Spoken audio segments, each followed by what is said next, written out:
খুলে দিছে মালয়েশিয়ার কলিং ভিসা। আপনারা যারা আসলে মালয়েশিয়াতে আসতে চান, তারা আপনারা দ্রুত পাসপোর্ট বই জমা দেন। হ্যালো ভিউয়ার্স, আসসালামু আলাইকুম। আশা করি আপনারা সবাই অনেক ভালো আছেন। তো বৃহস্পতিবারের মতন কিন্তু আবারও চলে আসলাম নতুন আরো একটি ভিডিও নিয়ে। আজকের ভিডিওটা আপনাদেরকে আমি জানানোর চেষ্টা করব সতর্কমূলক।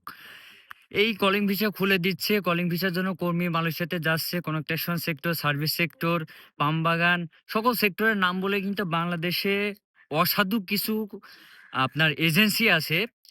যারা বিশেষ করে আসলে গ্রামগঞ্জে সহজ সরল মানুষদেরকে আসলে ভুলায়ে ভালায়ে কিন্তু তারা কিন্তু পাসপোর্ট এবং টাকা পয়সা কিন্তু হাতিয়ে নিচ্ছে।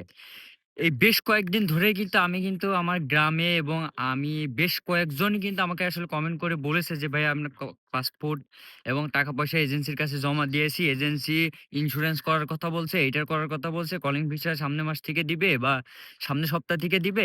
এভাবে আরকি তাদের কিন্তু প্রলোভন দেখাচ্ছে। তো এইজন্য আমি মনে করলাম যে আপনাদেরকে একটু সতর্ক করার দরকার আছে যে বর্তমানে কিন্তু মালয়েশিয়ার কলিং ভিসা এখন পর্যন্ত কিন্তু খোলে নাই বা খোলার কিন্তু ঘোষণা কিন্তু মালয়েশিয়ান সরকার কিন্তু আসলে দেয় নাই।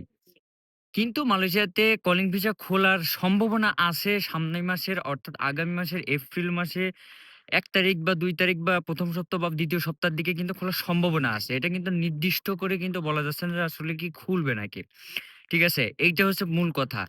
আর এইটার সুবিধা নিয়েই কিন্তু বাংলাদেশে কিন্তু অনেক এজেন্সি কিন্তু আছে। তারা কিন্তু আসলে আপনার আ বাংলাদেশে যেসব লোকজন আছে তারা কিন্তু আ সহজ সরল যারা মানুষ আসলে আছে গ্রামে যারা আসলে কিছু বোঝে না বা এই বিষয়ে তাদের আসলে আ সাধারণ জ্ঞানটুকু নাই। তাদেরকে মাধ্যমে কিন্তু বাংলাদেশে কিছু অসাধু এজেন্সি যারা আছে তারা বলতেছে যে মালয়েশিয়ার কলিং ভিসা চালু হয়ে যাচ্ছে, চালু হচ্ছে বা চালু হইছে। মালয়েশিয়াতে কর্মী ঢুকতেছে এবং এমন কিছু এজেন্সি আছে যারা আসলে Facebook বা YouTube এ তারা কিন্তু বিজ্ঞাপন দিচ্ছে বা তারা কিন্তু ভিডিও করতেছে যে মালয়েশিয়াতে কর্মী পাঠাচ্ছি। মালয়েশিয়াতে আজকে ফ্লাইটে যাচ্ছে ৩০০ জন বা ২০ জন, ১৫ জন। এই কোম্পানিতে যাচ্ছে, অমুক কোম্পানিতে যাচ্ছে, অমুক কাজে যাচ্ছে। এমন করে কিন্তু অনেক এজেন্সি কিন্তু তারা আছে যারা আসলে ভিডিও করে কিন্তু একটা মানে মানুষদেরকে আকৃষ্ট করার জন্য যাতে পাসপোর্ট এবং টাকা-পয়সা তারা হাতাইতে পারে। এমন করে কিন্তু তারা কিন্তু অনেক প্রলোভন কিন্তু আপনাদেরকে দেখাচ্ছে।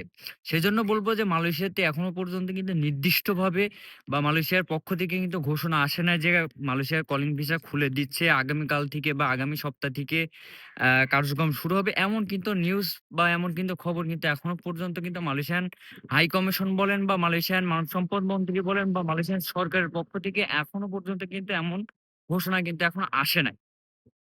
সেজন্যই আমি আপনাদেরকে সতর্কতা করতেছি যে আপনারা যতক্ষণ না সঠিক তথ্য বা সঠিক নিউজ না পাচ্ছেন, ততক্ষণ আপনারা পাসপোর্ট, টাকা-পয়সা, একটা টাকা-পয়সাও আপনারা কিন্তু এজেন্সির কাছে জমা দিবেন না। এটুকু আপনাদের কাছে আমার মিনতি থাকবে। তো বেশ আজকের ভিডিওটা এ পর্যন্তই ছিল। যদি ভিডিওটা ভালো লেগে থাকে তো অবশ্যই চ্যানেলটি সাবস্ক্রাইব করবেন এবং পাশে আসা বেল আইকনটি প্রেস করে দিবেন। যাতে পরবর্তী এমনই মালয়েশিয়ার নিত্য নতুন আপডেট ভিডিও সবার আগে পৌঁছে যায় আপনার কাছে। আর বিশেষ করে ভিডিওটা সবচাইতে বেশি করে শেয়ার করে দিবেন যারা আসলে মালয়েশিয়াতে আসতে যারা আগ্রহী বা যারা আসার জন্য প্রস্তুতি নিচ্ছে তারা যাতে একটু সতর্ক হইতে পারে। তো ভিউয়ার্স সে পর্যন্ত ভালো থাকবেন, সুস্থ থাকবেন। আসসালামু আলাইকুম।